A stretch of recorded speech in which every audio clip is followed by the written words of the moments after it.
akan terus dilanggengkan Ahlus Sunnah ini oleh Allah Subhanahu wa taala. Amin ya rabbal alamin. Baik dengan wasilah NU ataupun dengan apapun, semoga Allah Subhanahu wa taala kekalkan terus. Amin ya rabbal alamin.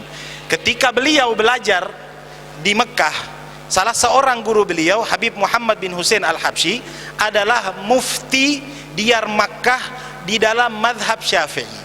Tetapi ketika beliau belajar pada Habib Muhammad ini, beliau diajarkan oleh Habib Muhammad ini bukan kitab yang berkaitan dengan madhab Syafi'i, tetapi beliau membukakan matan salah sebuah kitab di dalam Fiqhul Hanafi. Yang beliau ingin mengajarkan kepada Syekh Muhammad Khalil ini adalah untuk membuka wawasan, tidak menjadi orang yang sempit pemikirannya, tidak menerima perbedaan di antara mereka dengan orang lain, tetapi selama itu di dalam koridor saling menghormati dan tidak mencela ataupun merendahkan salah satu daripada mereka. Sehingga pemahaman itulah yang dibawa oleh Syekhuna Khalil. Wahabi ditentang bukan karena mereka ini hanya berbeda pendapat, tetapi mereka ini menyalah-nyalahkan dan mengganggu akidah yang kita percayai. Sehingga tentulah keresahan yang terjadi ketika timbulnya NU tersebut, salah satu pendorong daripada utamanya di samping adalah ingin memerdekakan Indonesia dan menjadi tuada di mana ulama tersebut tumpah dan ruah untuk bersama-sama menyuarakan aspirasi mereka. Mereka jengah dengan kumpulan-kumpulan yang mengatasnamakan Al-Quran dan Sunnah, lalu dengan kalimat-kalimat tersebut mereka merendah-rendahkan orang-orang yang berlain pendapat dengan kelompok mereka.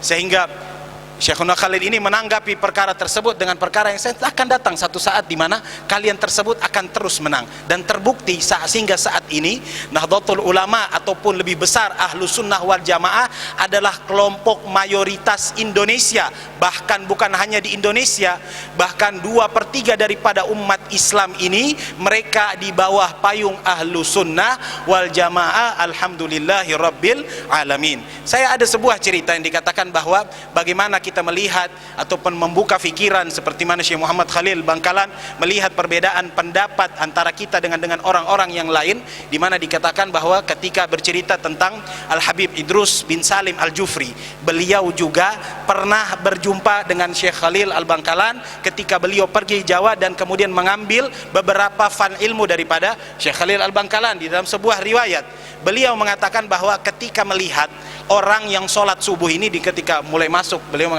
Syekh Dr. Aiman mengatakan ketika Wahabi ini masuk di tempat kita, mereka ada beberapa pendapat ataupun perlakuan tata cara ibadah yang agak berbeda di antara kita. Sehingga ketika melihat perkara tersebut, mereka mulai melihat ada orang sholat yang tidak menggunakan kunut. Kemudian sebagian berkata bahwa yang lain ini, yang mana satu yang betul? Ini Habib Idrus bin Salim Al-Jufri, dan beliau ini adalah tingkatan mufti, karena ketika beliau di Yaman, beliau adalah salah seorang yang menjadi mufti Diyar Hadramut pada umur 23 tahun. Ketika itu beliau melihat polemik tersebut bergulir di antara mereka, dan ini selalu dianjarkan oleh ulama kita, ulama-ulama NU, bagaimana mempunyai hati yang legowo ketika melihat seseorang yang berlain pendapat di antara kita. Beliau mengatakan bahwa Habib, ketika ada seorang datang kepada beliau bertanya, "Ya Habib, saya melihat di masjid yang satu mereka sholat subuh menggunakan kunut, kemudian tempat yang satu lagi ini mereka tidak menggunakan kunut. Mana yang salah ya Habib? Mana yang betul, mana yang salah ya Habib?" Sebab di zaman ini orang ini ingin mencerai-beraikan kita. Bahkan di dalam tubuh Ahlus Sunnah wal Jamaah ini yang selalu dicari adalah perbedaan kita, bukan titik kesamaan mereka, kesamaan kita. Atau yang biasa dikatakan oleh Habib Abu Bakar Al-Adani mengatakan, kita ini kalau ingin bersatu sepatutnya kita membahaskan Al-Qawasim Al-Mushtarakah, tempat-tempat poin di mana kita tidak berbeza pendapat antara satu sama lain. Sehingga Al-Habib Idrus bin Salim Al-Jufri ingin memberi wejangan nasihat kepada murid beliau. Beliau mengatakan, kamu ingin tahu yang mana yang salah daripada dua kelompok tersebut? Adakah yang salah mereka yang sholat subuh tidak guna kunut, atau yang salah mereka yang menggunakan kunut? Dia katakan, betul ya Habib, mau tahu? Betul. Dia katakan, yang salah mereka yang tidak sholat subuh, yang mereka tidak sholat subuh.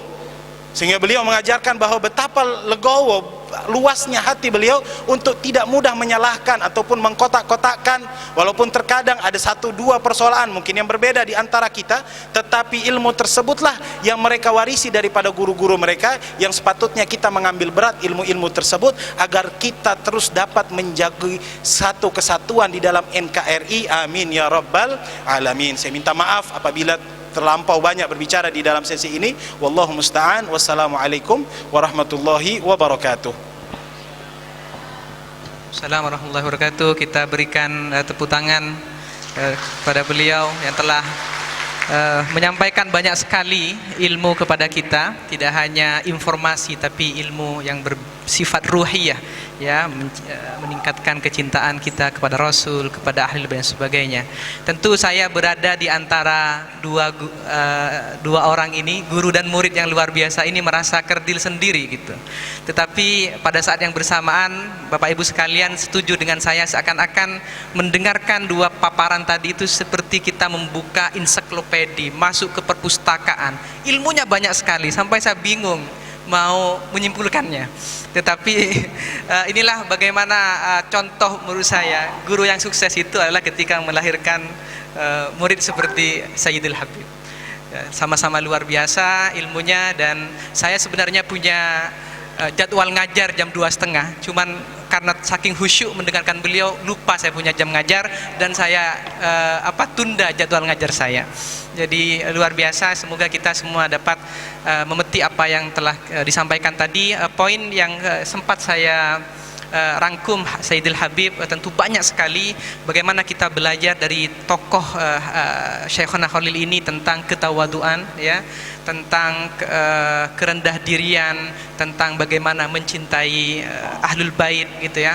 Dan itu sebenarnya jadi perintah agama, dicontohkan oleh para sahabat. Sayyidina Abu Bakar bahkan pernah mengatakan, an asila ila qarabati Rasulillah khairun ahabbu ilayya min an asila ila qarabati. Menyambung tali silaturahim dengan ahlil bait, para habaib, para syarifah, itu lebih aku cintai daripada menyambung tali silaturahim dengan kerabatku. Kemudian beliau juga berbicara tadi tentang bagaimana Syekhona Khalil itu mencoba merekatkan perbedaan dengan cara banyak melihat persamaan gitu ya. Dan itu sebenarnya merupakan akhlak kita ketika kita berbeda. Nata'awan fi mattafaqna wa ya'tadiru ba'duna ba'da fi makhtalafna. Jadi kita berlapang dada dalam melihat perbedaan, tapi kita hanya melihat pada persamaan-persamaan, dan kita bisa bekerja sama dalam hal itu. Bagaimana Dr. Muhaimin, sudah bisa bersambung dengan kami? Ya. Assalamualaikum Pak Dr. Kiai Haji Mahbubi Ali. Ya, assalamualaikum warahmatullahi wabarakatuh. Dr. Muhaimin, terima kasih sudah berkenan membersamai kami di sini. Di sini sudah sekitar jam 2 siang, tetapi kami masih tetap semangat untuk mencoba menggali informasi dari Dr. Muhaimin terkait dengan sejauh mana proses pengajuan, ya, gelar tokoh nasional dari Syekhona Khalil Bangkalan. Mungkin Dr. Muhaimin bisa memberikan presentasi, paparan kepada kami, informasi kepada kami, sehingga semakin menguatkan kami untuk mengawal langkah ini. Dan kami mohon juga pada panitia untuk membantu mengoperasionalkan slide presentasi yang telah disiapkan oleh Dr. Muhaimin. Silakan Dr. Muhaimin. Pak Kiai Haji Dr. Mahbubi Ali. Assalamualaikum warahmatullahi wabarakatuh. Bismillahirrahmanirrahim. Alhamdulillahirabbil alamin. Assalatu wassalamu ala asrafil anbiya'i wal mursalin sayyidina Muhammadin wa ala alihi wa sahbihi ajma'in. Amma ba'du. Yang kami hormati Bapak Hermono, Duta Besar Republik Indonesia untuk Malaysia. Yang kami hormati Gubernur Jawa Timur Ibu Hajah Khofifah Indar Parawansa, Bapak Bupati Bangkalan Kiai Haji Abdul Latif Amin Imron, Bapak Bupati Lumajang Khatorikul Haq, para alim, para ulama, serta Habib yang kami muliakan. Yang kami hormati Rois Syuriah PC Istimewa NU Malaysia Kiai Haji Dr. Mahbubi Ali, Ketua Tanfidiyah beserta seluruh jajaran pengurus PCNU Malaysia, Ketua Muslimat, Ketua Fatayat, Ketua Ansor beserta seluruh jajaran pengurus, para narasumber Dr. Aiman Al-Kati dan Habib Ahmad Al-Jufri, keluarga besar Askhol Malaysia. Ya. Baik, mohon izin untuk mempresentasikan kami dari tim pengusul. Saya sebagai ketua tim pengusul dari Yayasan Syekhona Muhammad Khalil Bangkalan, serta dalam hal ini kami juga merupakan penulis dari kajian akademik dan biografi Syekhona Muhammad Khalil Bangkalan. Mohon izin untuk mempresentasikan beberapa hal yang berkaitan dengan pengusulan gelar pahlawan Syekhona Muhammad Khalil, apa dan bagaimana urgensi beliau sehingga beliau sangat layak diusulkan menjadi pahlawan nasional. Bapak dan Ibu Kiai hadirin yang saya hormati, ada banyak pertanyaan-pertanyaan yang muncul ke kami dari tim pengusul. Mengapa Syekhona Khalil itu baru sekarang diusulkan menjadi pahlawan? Atau apa kontribusi yang sangat layak dari beliau itu untuk dijadikan pahlawan nasional?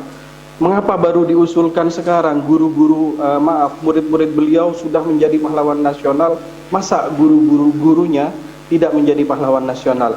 Pertanyaan-pertanyaan ini sudah ribuan kali masuk kepada tim kami sebagai pengusul dan penulis kajian akademik. Baik Bapak dan Ibu, kami mencoba untuk sedikit mempresentasikan beberapa hal yang terkait dengan proses pengusulan Syekhona Muhammad Khalil menjadi pahlawan, urgensinya apa dan bagaimana. Next. Ya. Sedikit bercerita terkait dengan Muhammad Khalil kecil. Tim kami membaca sekitar 8 buku dan 8 sumber literasi tersebut yang menulis tentang Syekhona Muhammad Khalil. Ada banyak perbedaan terkait dengan tanggal lahir beliau. Nah, kami menemukan manuskrip yang ditulis oleh Syekhona Muhammad Khalil sendiri yang menyatakan beliau lahir pada 1252 Hijriah, tepatnya Rabu malam Kamis tanggal 9 Safar 1252 Hijriah, bertepat